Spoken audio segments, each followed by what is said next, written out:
So I want to welcome our speaker, Dr. Josh Krasna, who is a non-resident senior fellow with us at the Foreign Policy and our National Security Program. He's also an analyst specializing in the Middle East, political and regional developments and forecasting, as well as in international strategic issues. He's a frequent speaker with us at FPRI. And he also has a long history in the Israeli Foreign Service, which I don't want to get completely into because I want to leave as much time for Josh to talk as well. The reason why we came up with this event, or Josh came up with this event, is that relatively recently we've had two anniversaries. September 15th was the 5-year anniversary, I believe, of the signing of the Abraham Accords. And of course, yesterday was October 7th, which is the 2-year anniversary of the horrific Hamas attack on Israel. These two anniversaries or the dynamics in the region are almost in tension right now, or perhaps Josh can explain that a little bit more. And that may have actually been the goal of Hamas when it launched the attack 2 years ago.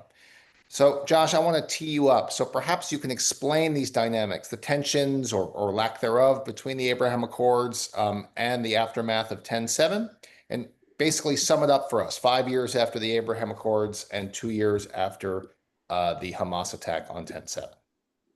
So here in Israel, it's 7/10. 7/10, yes.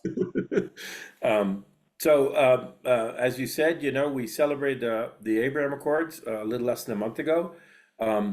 Which were a historic event that had potential for transforming a vector of regional politics. And yesterday marked the second anniversary of the Hamas invasion, worst day in the history of Jewish people since the Holocaust, and the beginning of the worst Arab-Israeli war since 1948, in objective terms, right? When we count the number of people, worst since 1948. And these two events are sort of opposites.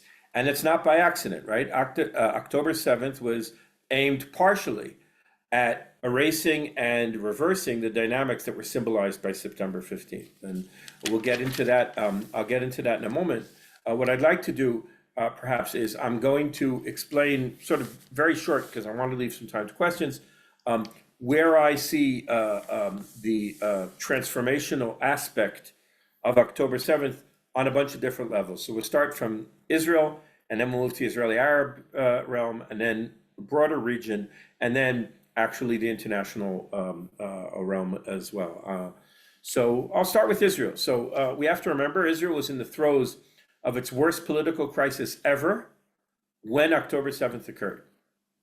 And so for a while, it seemed that the unifying effect of October 7th was erasing some of those very, very bitter political divisions, but they've returned. And the reason they returned, of course, is because despite what many would have predicted, 2 years after October 7th, we still have the same government, the exact same government, apart from one minister who was fired by Netanyahu, the exact same government we had 2 years ago. In other words, there have been large changes in the security establishment, large changes in the military, but we are still with the same government that we started the war with, and that government, which was had reached just before the war a situation where it was no longer supported by the majority of the population, has lost even more of that support.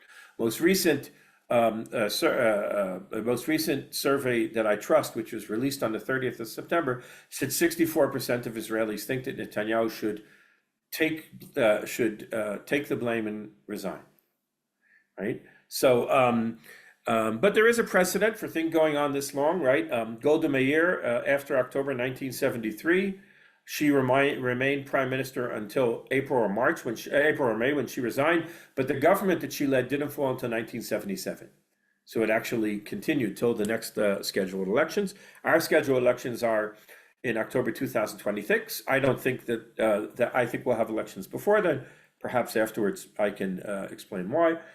So a lot of issues are sort of suspended right now. So there's supposed to be a committee of inquiry. There's always a committee of inquiry after major things like this. The government is holding up the committee of inquiry and said it will begin when the war ends, which is sort of vague enough that And there's much, I'll say that the government is extremely unpopular. The hostage issue has become sort of the real crowbar between the government and its supporters and others. It is widely perceived in Israel that the government, at least once and perhaps twice, thwarted hostage deals that were on the table. The deal that's currently on the table is not that different from one that was on the table 6 months ago. So that's the first level. So the first level is the Israeli level, and we'll discuss perhaps Israel and the world in a moment, and Israeli-Arab relations. So it inserted the Palestinian problem back into the international agenda in a very, very profound way, right? The Palestinian agenda had largely disappeared in the 21st century, right? There was a sort of a blip in 2000, 2001 when Prime Minister Barak tried to push forward an agreement with the Palestinians, which didn't succeed. Another smaller blip in 2007. Since 2007, there's really been no progress on the Israeli-Palestinian issue. The Palestinian issue, when the Abraham Accords went through 5 years ago, it was widely claimed, by the way, I think falsely, but it was widely claimed, certainly in Israel, that it showed that the Arab countries no longer cared about the Palestinian issue and were pursuing their own national interests. And of course, now this issue has returned. It's returned to the anti-Arab stage, it's turned to the international stage, and that is an indubitable achievement of Hamas, right? We can afterwards try to figure out what they were trying to, but this certainly did. It put the Palestinian issue back on the agenda where it hadn't been for 20 years. And it also caused tremendous challenges to the existing peace treaties. We have Israel has peace treaties with 5 countries, with Egypt, Jordan, United Arab Emirates, Bahrain, Morocco. It has the beginning of a peace treaty with Sudan, which is sort of thwarted for now because of the unrest that began there in 2019 and continued. But it caused tremendous challenge in the existing peace treaties. The agreements signed under the Abraham Accords have held, but their momentum has been slowed. Their profile has been dramatically lowered, and the possibility of their being expanded, as in September 2025, there was a lot of, it seemed, or there's a lot of talk about how the Saudis were, in my view, not, but tantalizingly close to recognizing Israel, right? People were talking about it as a matter of days, a matter of weeks. Part of this was spun down by the Biden administration. Part of it was spun down by the Netanyahu administration. Part of it was fed by Mohammed Salman. We can discuss afterwards. I think they were quite far at that point. But the point is, it will happen one day. It's not happening anytime soon.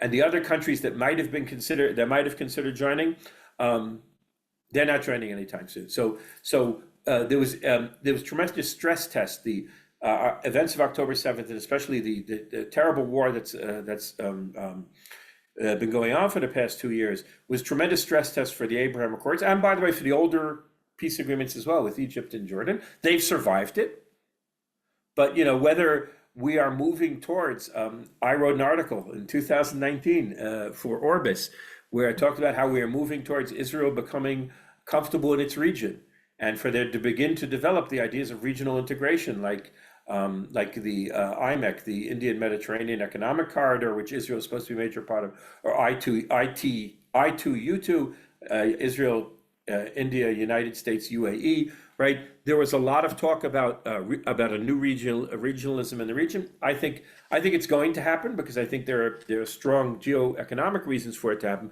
but it's going to take a lot longer. On the regional level, there's enormous change, some of which, by the way, is not all attributable directly to October 7th. And the most significant thing, of course, is the collapse of the Iranian axis of resistance, right? For certainly since even before the Arab Spring, but certainly through the Arab Spring, we talked about camps in the Arab world. We talked a moderate camp or a conservative camp. Then now some of them aren't that moderate, but they're conservatives. We talked about conservative camp in the Arab world, and we talked about a radical the axis, what they call the axis of resistance, and that axis has collapsed, right? So who are the members of that? Hamas, and we can maybe discuss. I don't want to address Hamas too much, but to say that it's a shadow, it's for itself, right? At this point, Hamas's great strategic achievement will be if it survives, right? If it survives, then it can claim victory. But it has none of the capabilities, none of the political influence, none of the control that it had on October 6th, right? They shot, they made their shot.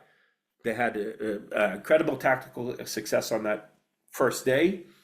And since then, it's just going back, right? Their leadership has been tremendously attrited. Their organizational structure is basically, at this point, extremely rudimentary. Their ordnance and supply and all of that, and international support is quite, apart from very small numbers of useful idiots in the West. I think no one is a supporter of Hamas. Lots of people and are supporters of the Palestinians and the suffering of the Palestinians in Gaza, but very few people think that Hamas, should be ruling Gaza afterwards. And Hezbollah, right? And Hezbollah, a year into the war, Israel finally, I said, tried to erase the stain of October 7th. October 7th, the vaunted Israeli national security system and national security establishment failed enormously, failed twice, failed as an intelligence organization to predict, and failed operationally to be able to deal with the results of surprise, right? The trick, it's in the book, The Black Swan, which some of us have actually read and not only quoted, right? So in The Black Swan, he says the secret to deal with Black Swan is resilience, is being able to know how to deal with them quickly. The invasion of Israel started 6/29. I spoke to a woman, an 80-year-old survivor whose son did not survive, of the kibbutz Be'eri.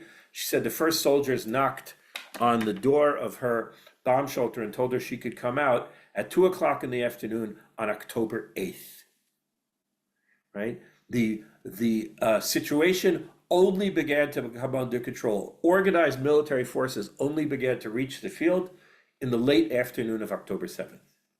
For 6, 7, 8 hours, people were left to themselves and to the incredibly brave groups of people throughout the country who, as soon as they heard, got their private weapon, got in their car and drove down to save people. But tremendous failure. And then regarding Hezbollah and Iran, which were the wars that they were expecting, right? Which were the wars they had been preparing for, they were the execution was both bold and flawless, right? Hezbollah decapitated, largely disarmed, certainly of its strategic capabilities, in a matter of days, right? Has ceased to exist, is now in a situation where it is fighting with the Lebanese government over the right to keep any arms, right? But has disappeared as a political force as political military force in the region. Iran is a little bit of a later stage, but Iran attrited. I don't think their nuclear program was annihilated, as some might claim, right? But their command structure, their military command structure, the RRGC command structure, the intelligence command structure, air defense, nuclear, everything rolled back years and years and years. But worse both for them and for Hezbollah, the feeling that everything they had been doing for years was an open book before the Israelis, right? And in that way, by the way, the pager attack was tremendous strike, right? Whether its military effectiveness is one thing, but its moral effectiveness was enormous, right? Hundreds, thousands of people being struck at once, and being people who are affiliated with Hezbollah. So Hezbollah and Iran rolled back years, no longer major threats in the region, right? Iran is a major threat because it's a major power. It's going to always be a major power, but it is certainly not the sort of the confident standard bearer of a camp in the Middle East. And it's now making tremendous efforts to try to repair its relations with countries who in the past it had been quite happy offending. Iraq, right? So when Iran was attacked, the Iraqi Shiites did not attack American targets and did not attack Israel, right? And while Iraq had been a minor part, but a significant part of the axis of resistance, that too has been tremendously attributed simply because the Iraqis looked at what happened to Hezbollah and looked at what happened to Iran and said, yeah, we don't need to. They have a president who's not interested in playing these games, a prime minister who's not interested in playing these games anyways. And here it became even clearer that it was just not worth it. And the last two who I'll discuss in the regionals before I discuss Doha, which is a huge thing and fairly new, is Syria and Yemen, right? So Syria evaporated, right? The regime that everybody had been talking about had survived its worst test, right? And the world was beginning to re-engage with them, and the Arab countries had begun to reopen embassies, and they were beginning to discuss with the Assad regime the reconstruction of Syria. In historical terms, not even the blink of an eye, right, Aaron? Something shorter than the blink of an eye. Gone. It started sort of everybody go, hey, what's going on? Then suddenly they're gone. And overthrown by a group of no negatives, right? I'm not, but a group of people who no one expected they were going to be the ones, right? Without obvious superpower involvement, without a group of ragtag ragtag true believers from different groups, right? Because there were two different groups at least who succeeded and brought down the government, and then immediately, by the way, began to construct something which Israel might be able to live with over a long time. And then Israel, of course, then took the step in the very initial stage of eliminating the capabilities of the residual capabilities of the Syrian army. So we have Hezbollah, Hamas still a terrible threat and all of this, but Hamas minimized, right? The threat from Hezbollah and Iran basically uprooted. Still there. Iran's going to continue a nuclear program, but rolled back for many, many years. And deterrence, I think, to a large extent, restored. And as I said, frightful about what Israel's true capabilities are. Syria off the map and now beginning to actually talk about the possibility of reaching a agreement, not a peace agreement, but a non-aggression pact with Israel. Apparently very seriously. Who's left? The Houthis.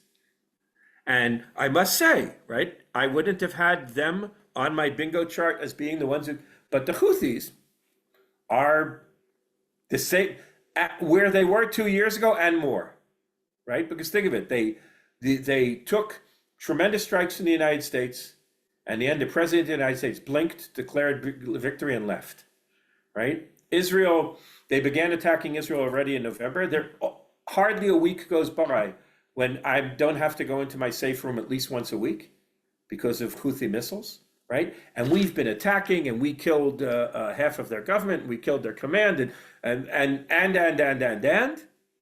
they're still firing missiles once a week. And by the way, very few ships are still going through the Red Sea. Last year, the Economist assessed that in 2024, the world economy lost $250 billion because of ships not feeling free to transit the Red Sea and having to go a long way around, which both costs more and then led to a shortage in world shipping. The only people enjoying now are the shipping companies. They're doing very well. Shipbuilding companies also doing very well. Shipping rates in the world gone up 60% since the Houthis began to intercept ships in the Red Sea. By the way, they hardly even intercept ships anymore. But no one wants to be the first one to take the risk to start going in there. But the Houthis are not a major player. But it's quite interesting to see how they were able to really restructure world trade and really restructure European and Mediterranean energy trade. And here's something, Aaron, coming to the American point of view.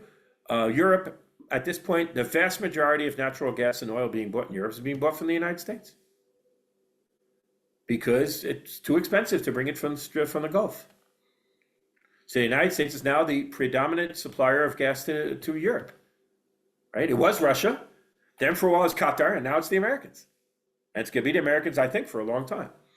Um, and Qatar and the attack in Qatar, I think, showed a few things, right? It showed that Israeli national security and foreign policy under Netanyahu and since the beginning of the war has been totally securitized, and it was a tremendous wrong goal and a misunderstanding of the nature of the relations between the Gulf, right? People, Israelis who are not experts said, well, since the UAE and Saudi Arabia didn't get along with Qatar 6 years ago, they must still not care what we do there.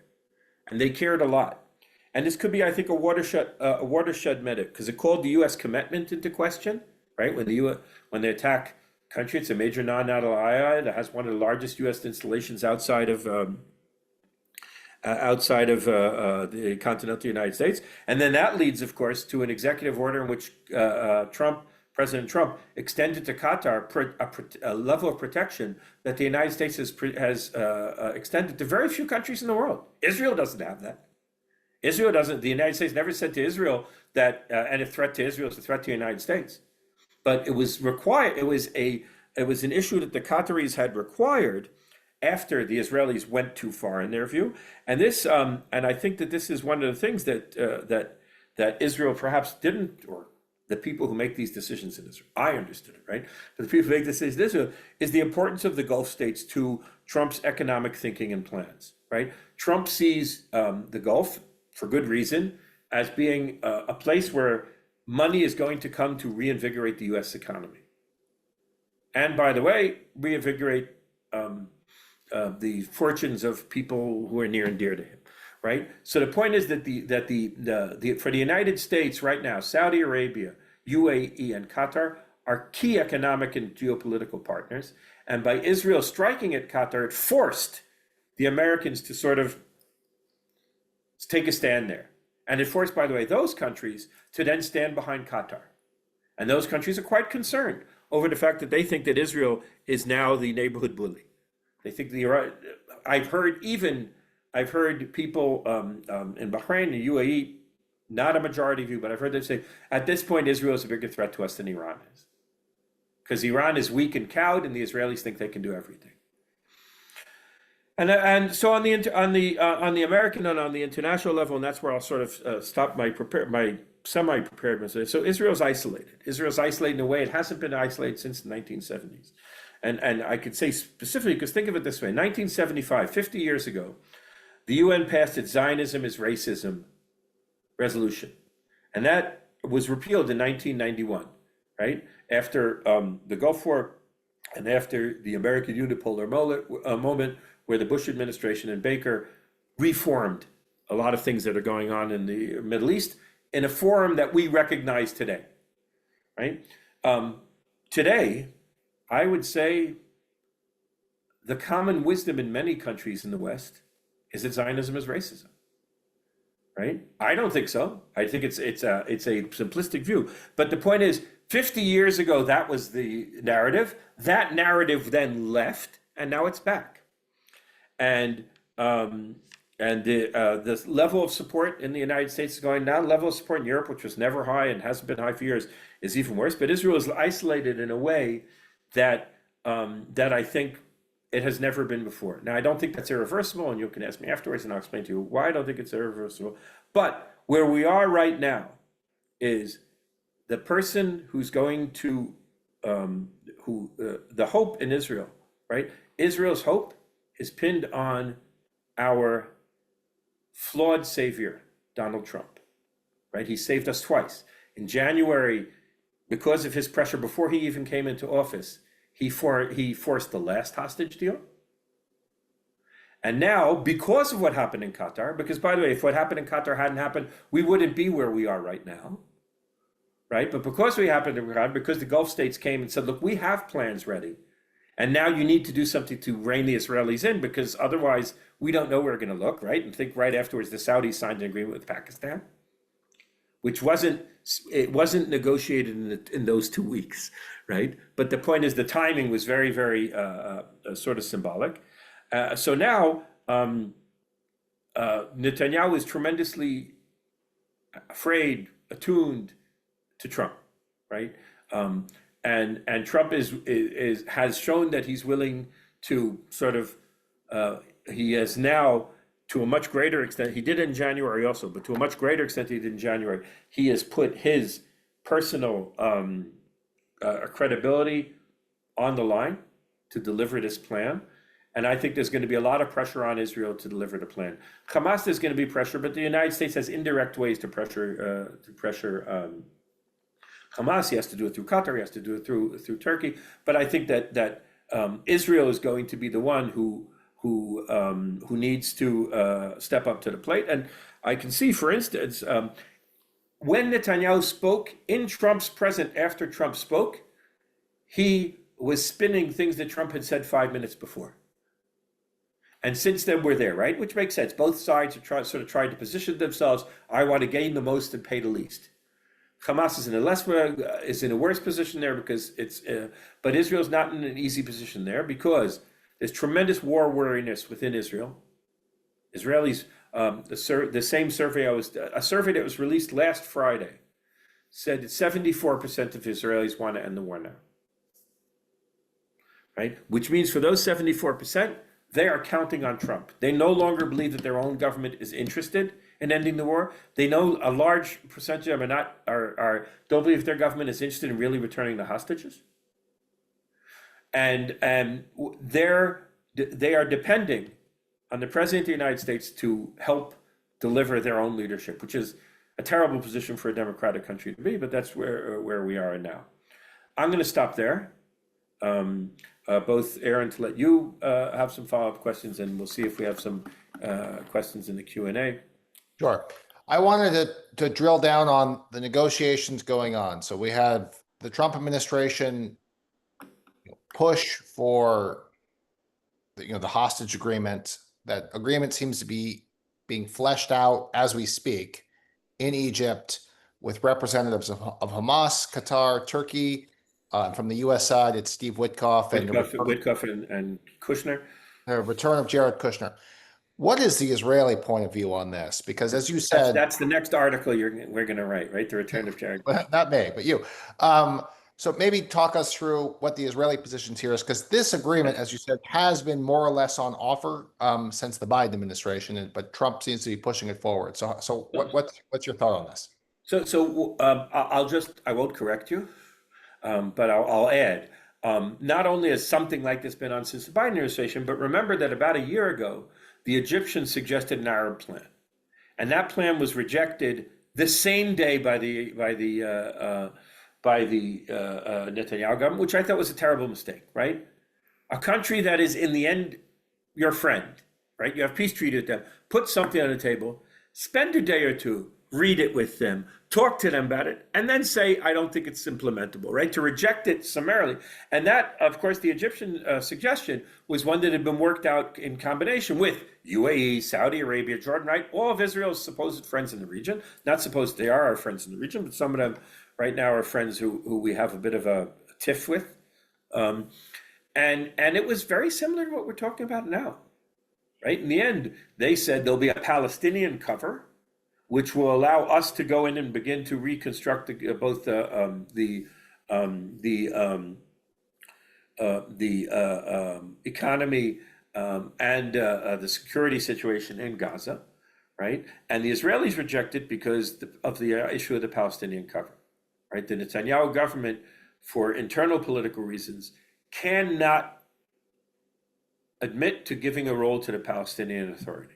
It has partners who, I think, crazily say the Palestinian Authority is worse than Hamas, right? And who call openly for bringing down the Palestinian Authority. So the Arab suggestions have always been, we'll do a lot. We'll do a lot of heavy lifting, monetarily, even security-wise, but we need the Palestinian cover, and the only Palestinian cover that's relevant is the Palestinian Authority, right? It needs to be reformed, it needs to be changed, it needs to be decorrupticized, but that's the only, because there are only two relevant political Palestinian players, Hamas and the Palestinian Authority, so it's going to have to be Palestinian Authority. And Israel did not accept that up until quite recently. So the problem with the Trump plan, is that it's front loaded in terms of specificity and in terms of timeline, right? So, okay, the hostages have to be released very quickly. In return, it says already in the Trump plan, 250 people who are serving life sentences will be released, 250 Palestinians, and 1,700 people who were arrested or who are taken prisoner during Israel's operations in Gaza will be released, right? These are people who have, some of them have been tried, but they haven't reached the stage where they are that they are life prisoners. By the way, the call is for 200. I heard today on Israel radio, the call is to release 250 life prisoners. There are only 270 Palestinian life prisoners in Israeli prisons. So the negotiation about now is really who are the 20 who are going to be left. Right? The vast majority are going home, and a few are going to be left. So who are they? So and that's going to be very quick, right? Because we are exchanging the hostages for these prisoners. That is going to occur very soon. Israel is going to retreat to a first line or first to second line, right? As that's going on, what that line is also now to be debated. And then the next stage is an interim security force will be formed and deploy, and that interim security force will allow provisional transitional government, which includes Palestinians, to begin to run under Tony Blair to run the Gaza Strip. Right now, those two stages. No, I won't say no one knows. I don't know, you don't know, and most people who are not right there don't know. Is there already a plan, right? This interim security force, are there already forces allocated? Do they already have rules of engagement? Do they already have a command? They might. The Saudis or the Egyptians might have been thinking about this for 2 years. They might have a blueprint that they'll take out. But I'm not sure that they do. And even if they do have a blueprint, that blueprint now has to be operationalized, right? Has to be funded. It has to, I say, command structure has to be put in. People need to give their forces, need to get a rule of engagement. They're going into a place where there are armed people they have to disarm, right? And Hamas is supposed to hand over its weapons and then leave the area. Again, how's that going to work? The mechanism isn't there yet. So it's front loaded, and the front loaded is with pieces that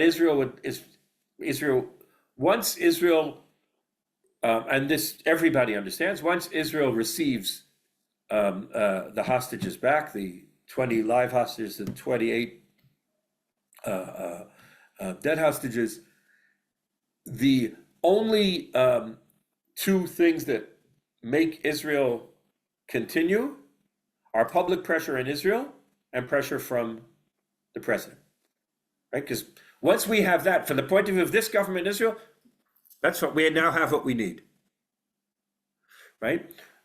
So Hamas knows that as well, right? And the Arab partners know that as well, but they can't stretch it out that much either, because Trump already said that's going to be the first act. The first act is the exchange of prisoners. So I could definitely see a situation in which things are going to move quickly and then begin to move very slowly. I think there's a lot of war weariness in Israel, and I think that this also combines into the Israeli political timetable, which somebody may ask me about, and then I'll continue. But I'll stop here for now. So we have 3 questions in the chat, and I'll come to those in a second. I just want to point out the irony of putting in charge of Palestine a Briton in 2025, more than a century after that Britain. That's, as a student of history, both amusing and slightly eyebrow raising. But let's talk about the challenges Netanyahu faces in this coalition, because it gets to one of the questions, right? So I'm going to slightly change the wording of the question, which is that Netanyahu wants to remain in power. I think the upcoming election is in 2026. You can correct me on the mandate. It's supposed to be in October 2026. It's a year from now. 1 year from now. So there has to be an election. 3 years after October 7th. Yes, which is quite a miracle for Netanyahu. Will his coalition partners even allow this agreement without pulling out? And 2, with the empowerment of the Israeli far right and religious right, are we just barreling towards just de facto one state where Israel becomes a minority ruler over a majority Arab population? So I'll take that as two different questions, okay? Or two different pieces of the same question. So, one of the good things about us, right, is that we write and we're interviewed. So, in May, I predicted that the elections in Israel are going to be sometime between March and May 2026. And I still stand by that. And the answer is very simple. In July, the Knesset went home for the summer, right? Because, of course, the one thing you need your parliament to do in the middle of the worst war in your history is to take a 3-month vacation. And they're coming back on October 19th. By the way, the opposition wanted to stay in session, and the coalition, under pressure from Netanyahu, voted to send everybody home. And they're coming back on October 19th. The day before the Knesset disbanded, the two ultra-Orthodox parties, which together have 17 votes, which means they hold the balance of the coalition, left the coalition over the issue of the drafting of yeshiva students. They left the coalition. They are not voting now as part of the coalition. Their ministries have been given to other ministers. And they said they will only come back to the coalition after the break if legislation is passed that formalizes the exemption from the draft. That has not been passed and will not be passed before October 19th. Right? Now, the other thing is, between now and October 19th, I assume, unless, right, I'm always pessimistic because then I'm never disappointed, right? But here, I would say to 55 to 60% chance that the Trump plan will be implemented. May not be implemented totally in all its components, but it certainly will be implemented. So by October 19th, we would have agreed to a ceasefire, pulled back to a line, and returned life prisoners and others, and received our hostages. The other two coalition partners to Likud, which is Ben-Gvir's party and Smotrich's party, will probably leave the coalition over that. So, in other words, he was already coming out of the summer with the coalition in very bad shape because he had already lost 17 members out of his 64. And now he's probably going to lose another 14 members. Right? So the chances are they're going to come back on October 19th. There's going to be some bickering and some parliamentarizing and all of this. And sometime in November, the Knesset will vote to disband itself. And then in Israel, you'll need a minimum of 90 days to elections. It's not going to take 90 days. So if we're already in November, so that takes us December, January, February. It will take a little bit longer. I say beginning in March is going to be election season. By the way, there are those in Israel who say that one of the reasons why in the end Netanyahu agreed to the Trump plan was that he understands his coalition is falling apart anyways, and he wants to go into those elections being the one who ended the war. Right? I don't think he thinks he's going to win, but I think he wants to be in as good a position as he can. All of the polls in Israel say that the current coalition is going to lose big, but the world is full of disappointed politicians who won in the polls but lost the elections. Right. So the second part is, so if that changes, right, if Netanyahu's government falls, the ultra-Orthodox and the ultra-Orthodox parties, which, by the way, on the Gaza issue, are extremely liberal. They have been calling for a ceasefire and a hostage deal for months. Their voters, by the way, don't like that so much. But why are they calling for that? Because part of the pressure that's now on to draft the yeshiva students is because the war is continuing.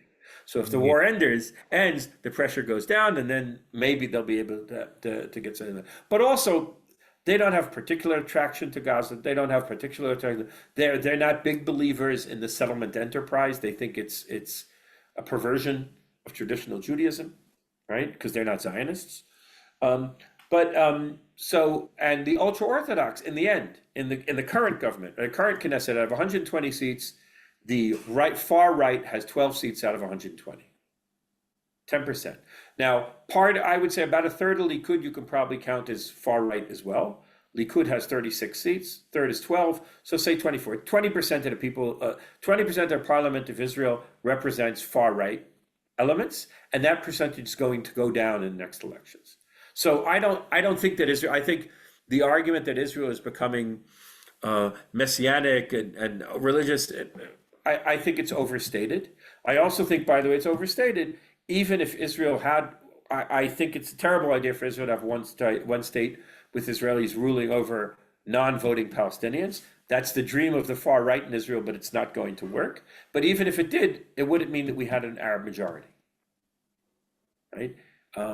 There are many more Israelis than there are Arabs in the West Bank, right? There are 10 million Israelis. Of them, about 2.5 million are Arab, are Israeli Arabs, right? Muslims and Christians and Druze. And in the West Bank, there are 3-4 million people, right? Maybe a few more. But the point is, it's not an immediate. Now, yes, there's demographics and there'll be more births and all that, but we have the ultra-Orthodox. They have lots of babies too. So I think that the demographic arguments have been made for a long time in Israel, but they've never actually come true. So I worry about lots of things in Israel.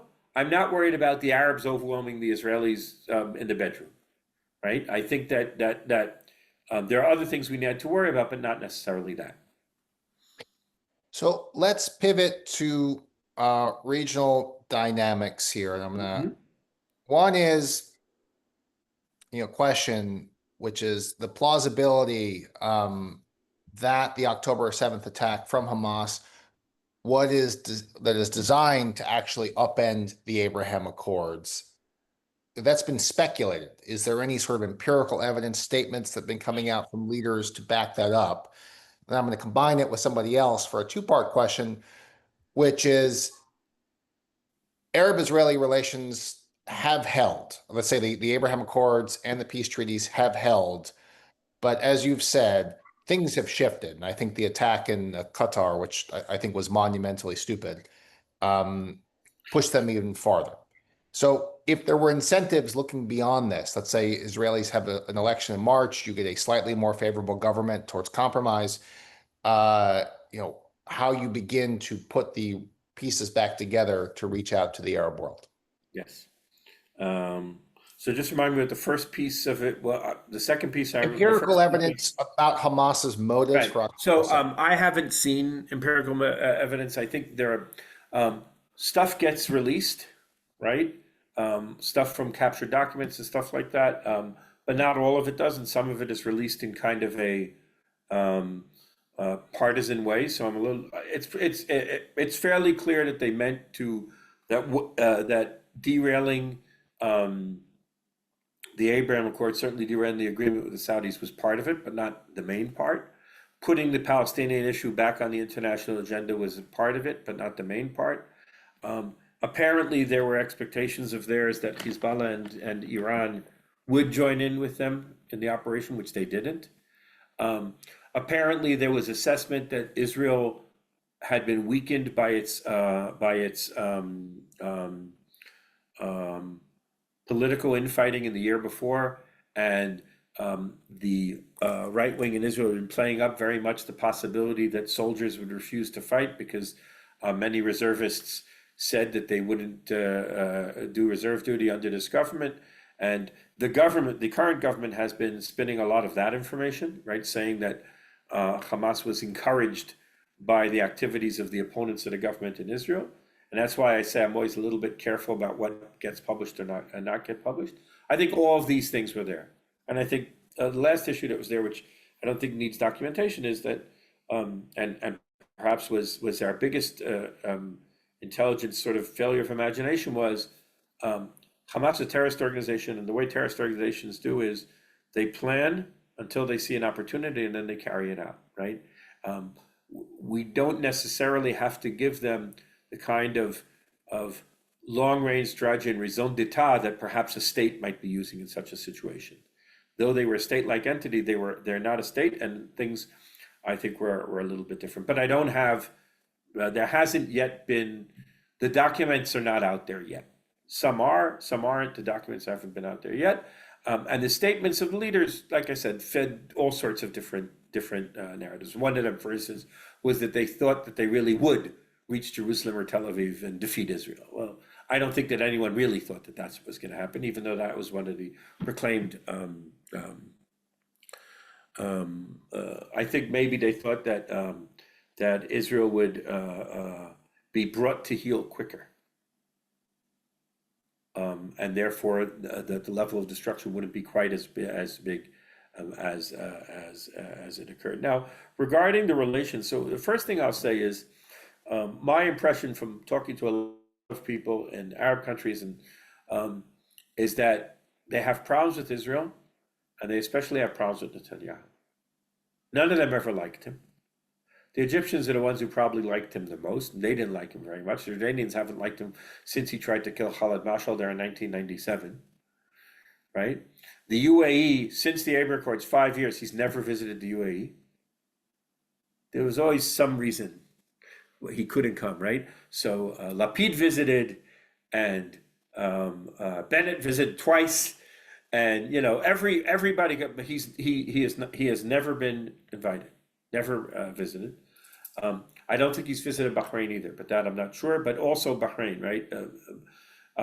He's not a particular popular person.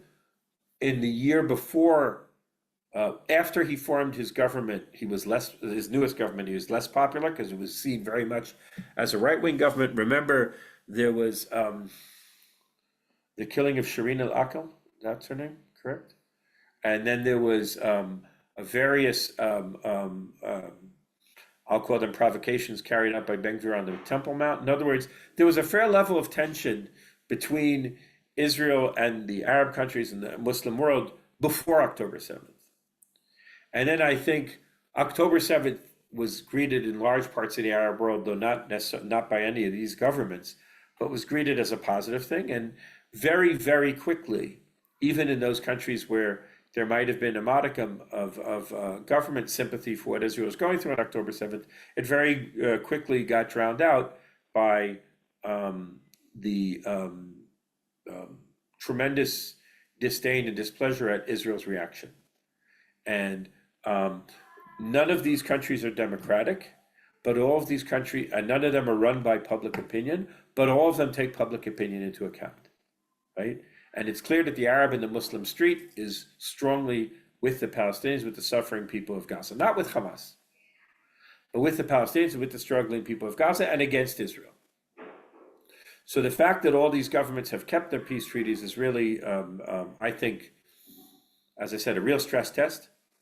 And where it goes from here really depends on who the next government is.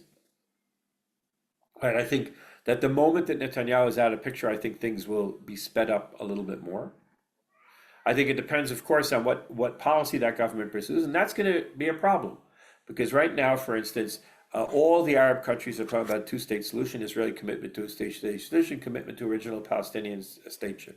According to this poll that from the Israeli Democracy Institute, which was published on the 30th of September of this year, over 60% of Israelis don't believe the Palestinians deserve a state. Right? By the way, much higher number than before October 7th. Not surprising, right?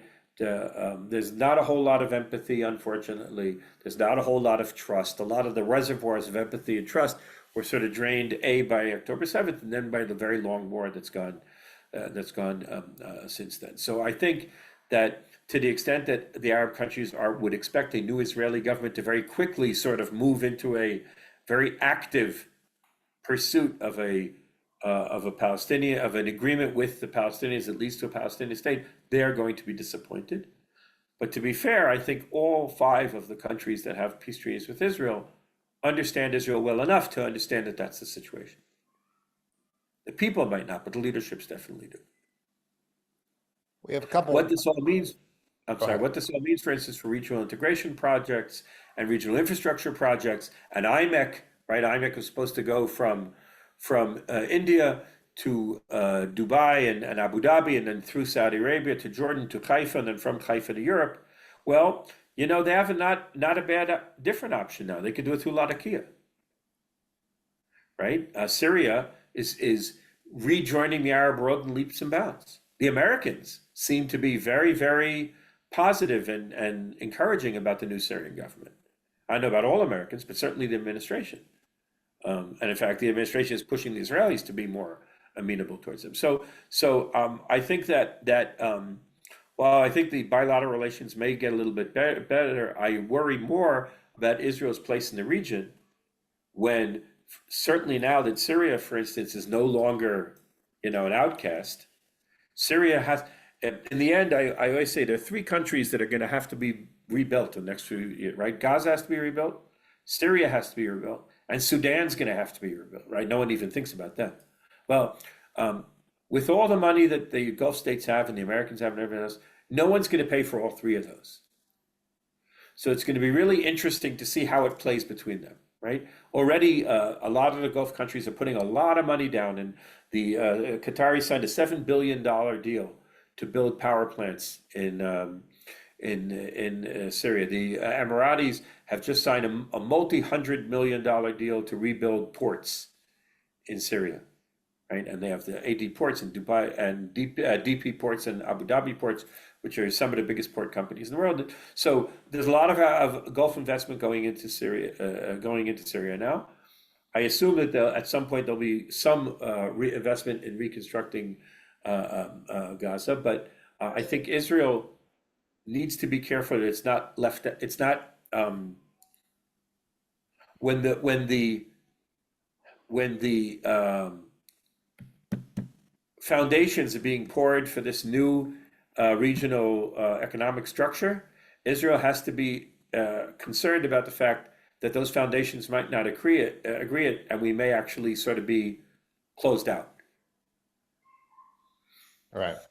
We have two more questions in the chat. One I'm going to save, which is the prospects for the two-state solution or even three-state solution. I'll come back to that in 1 second. We have 6 minutes left. One is when you look at the sort of regional landscape, I think one thing that the region is grappling with, and I'm extrapolating on the question, is that Israel is now I think the unchallenged hegemonic power of the region. And I just don't think that the region is really thought that that was actually the case. I thought that they thought that there would be a balance between the two, Yes. and the other that being Iran. Or more than two. Or more than two. And they were faced with sort of the full unleashing of Israeli power, and it's a lot more than people thought. Now, the Israelis also have to be thinking about the future threat environment to them. And so what do you think the Israeli government's threat assessment is about the Iranian government and its ability to reconstitute the axis of resistance moving forward? Because the structures are all still there, even if the leadership was decimated. So I'm going to say the Israeli strategic establishment, not the government, because I don't know how much longer the government, and I don't know how well this government does strategic analysis, right? So first of all, I've had discussion with people in the Gulf who told me, and I said, yeah, but we may be acting by a hegemon, but we don't really want to be a hegemon, right? We're not interested in dominating the region. Our problem is that what October 7th set up was a security dilemma, which requires us to define our security in a very, very wide way, which then causes others to feel their security is threatened, right? So Israel, as I said, is totally securitized its national security policy and foreign policy, and therefore will even go and strike a country where there's a major U.S. base which is designated as a major non-NATO ally, right? I think a bridge too far, right? And I don't think that's going to happen again, and I don't think it's going to happen to any of the other major non-NATO allies in the region. But all that being said, so Israel is very much perceived as now Iran is less of a threat than it was. Turkey. So I think sort of the two balancers that could arise in the Arab view are Turkey and Saudi Arabia, right?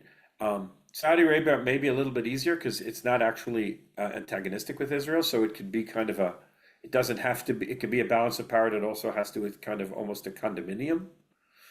With Turkey, Israel is extremely concerned about Turkish activity in Syria, and that was one of the reasons that drove the initial Israeli policy, which was very hostile towards the new government in Syria. I think it's changed a little bit under American pressure.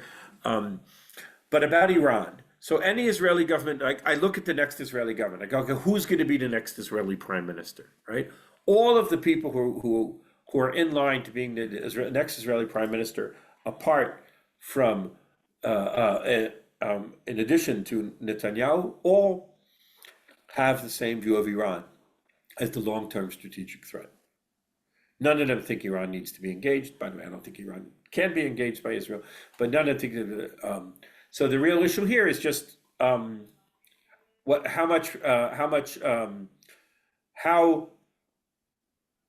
does the threat need to be contained or combated?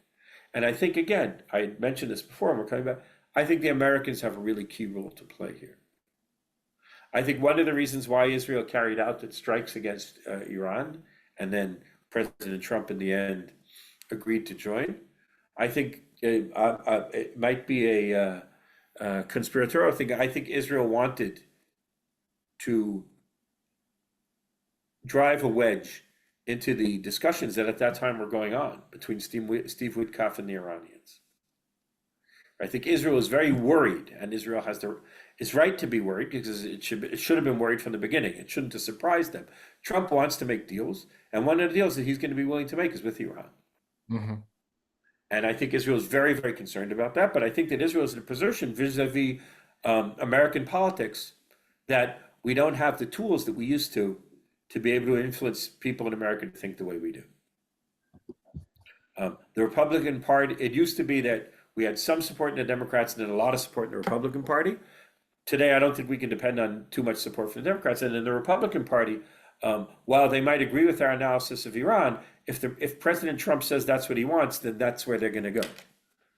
Right. So I think that Israel will see Iran or resurgent Iran or a revanchist Iran, right? Because Iran has been humiliated. I think we'll see it as a major threat. I don't think, by the way, I didn't think then, I don't think now. I think the perception of Iran as being a major strategic threat and Hamas and Hezbollah being minor threats, I think that after Hamas killed 1,200 Israelis in one day, which is more than Iran has ever killed, right? I think that maybe you need to sort of recast what your definition of a strategic threat is. To me, a strategic threat is the one who is certainly the one who has potentially the biggest power to do damage to me, but also the person who killed the most Israelis would be a good definition of who my main threat is. And I think that was true. By the way, Hamas had that dubious pleasure long before October 7th, right? Hamas killed 2,000 Israelis between 2001 and 2005. So we're actually right at time, but we have one last question that I want to work in. And so I'm going to make you hold to a 2-minute answer. What are the prospects for either a 2 or 3 state solution? I guess the third state being a bifurcated Palestine with Gaza and the West Bank. Right. So I think we were de facto in a 3-state reality for a fair amount of time between 2007 and 2021. Right. The Palestinian Authority is pretty much managing its own stuff on the West Bank. Right. We had settlements there and everything, but we weren't getting too involved in what they were doing. Israel and I used to call it East Palestine and West Palestine, right? Like East Pakistan and West Pakistan before the creation of Bangladesh, right?